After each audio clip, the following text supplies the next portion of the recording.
NID কার্ডের server copy download করার জন্য আমরা প্রথমে চলে আসব ক্রোম ব্রাউজারে। আমাদের মোবাইলের ক্রোম ব্রাউজারে আসার পর এখান থেকে সার্চ বারে সার্চ করব AMARSEBA আমার সেবা লিখে এখান থেকে সার্চ করব। তারপর এখান থেকে সর্বপ্রথম আপনারা একটা ওয়েবসাইট দেখতে পারবেন, আমার সেবা লেখা রয়েছে, এই ওয়েবসাইটে ক্লিক করবেন। তারপর এখান থেকে 3 ডট একটা অপশন দেখতে পাচ্ছেন, এই 3 ডট অপশনে ক্লিক করবেন। তারপর এখান থেকে 3টা অপশন রয়েছে, হোম, আমাদের সম্পর্কে এবং লগইন। এখান থেকে আমরা লগইনে ক্লিক করব। লগইনে ক্লিক করার সাথে সাথে আমাদের সামনে একটা ইন্টারফেস চলে আসবে। এখান থেকে প্রথমে আমাদেরকে নাম লিখতে হবে, তারপর এখান থেকে নিচের করে একটা ফোন নাম্বার তুলবেন, তারপর এর নিচের করে আপনার একটা ইউজার আইডি দিবেন, অর্থাৎ আপনার যে কোনো একটা নাম দিবেন, তারপর নিচের করে আপনি পাসওয়ার্ড দিবেন। পাসওয়ার্ড দেওয়ার পর এর নিচে রয়েছে আপনার বিভাগ, থানা, জেলা, উপজেলা এবং গ্রামের নাম, এগুলো আপনি ফিল আপ করবেন। সো এখানে আমি আমার নাম দিয়ে দিলাম, ফোন নাম্বার দিয়ে দিলাম, ইউজার নেম দিয়ে দিলাম, তারপর এখান থেকে একটা পাসওয়ার্ড দিয়ে দিলাম এবং নিচের করে সেম একই পাসওয়ার্ড দিয়ে দিলাম। তারপর থানা, জেলা, উপজেলা এবং গ্রামের নাম দিয়ে দিলাম।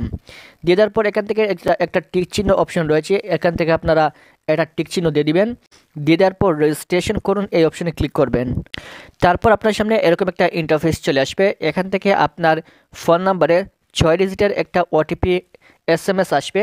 এখান থেকে আপনি এই কোডটা এখানে বসিয়ে দিবেন। আমার কোডটা চলে আসলো এবং আমি এখানে এই ওটিপি কোডটা বসিয়ে দিলাম। বসিয়ে দেওয়ার পর এখান থেকে সাবমিট করুন, এই অপশনে ক্লিক করব। তারপর আমাদের সামনে এরকম একটা ইন্টারফেস চলে আসবে। এখান থেকে আমরা সরাসরি আমাদের ড্যাশবোর্ডে চলে আসব।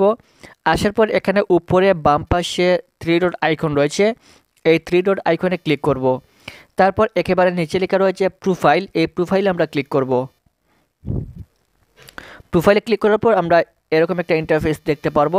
একটু নিচের দিকে চলে আসবো, আসার পর এখান থেকে লেখা রয়েছে প্রোফাইল আপডেট এনআইডি, এই অপশানে আমরা ক্লিক করব। তারপর এখান থেকে দেখতে পাচ্ছেন তারা এখান থেকে বলছে যে এনআইডি ব্যবহার করে আপনার প্রোফাইল আপডেট করতে 19 টাকা খরচ হবে এবং ভুল তথ্য দিয়ে সাবমিট করলেও 19 টাকা খরচ হবে। তার মানে এখান থেকে আপনি এনআইডি কার্ডের যে সার্ভার কপি, এই সার্ভার কপি ডাউনলোড করতে হলে আপনার এখান থেকে 19 টাকা খরচ হবে। সো এখান থেকে প্রথমে আমি এনআইডি কার্ডের নম্বরটা দিয়ে দিচ্ছি। এনআইডি কার্ডের নম্বর দিয়ে দেওয়ার পর নিচের করে জন্ম তারিখ লিখতে হবে, প্রথমে ডেট, এখান থেকে জন্ম তারিখ দিয়ে দিলাম। জন্ম তারিখ দিয়ে দেওয়ার পর এখান থেকে সাবমিট লেখা রয়েছে, এই সাবমিটে আমরা ক্লিক করব। সাবমিটে ক্লিক করার পর আমাদের সামনে এরকম একটা ইন্টারফেস চলে আসবে।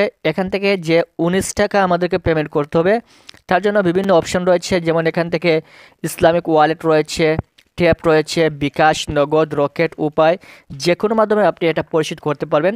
সো আমি এখান থেকে নগদের মাধ্যমে পরিশোধ করব, এই জন্য আমি নগদে ক্লিক করলাম। তারপর এখান থেকে দেখাচ্ছে যে আমার নগদ যে ফোন নাম্বার রয়েছে, এই ফোন নাম্বারটা এখান থেকে তুলে দিতে হবে। সো আমি ফোন নাম্বারটা দিয়ে দিচ্ছি।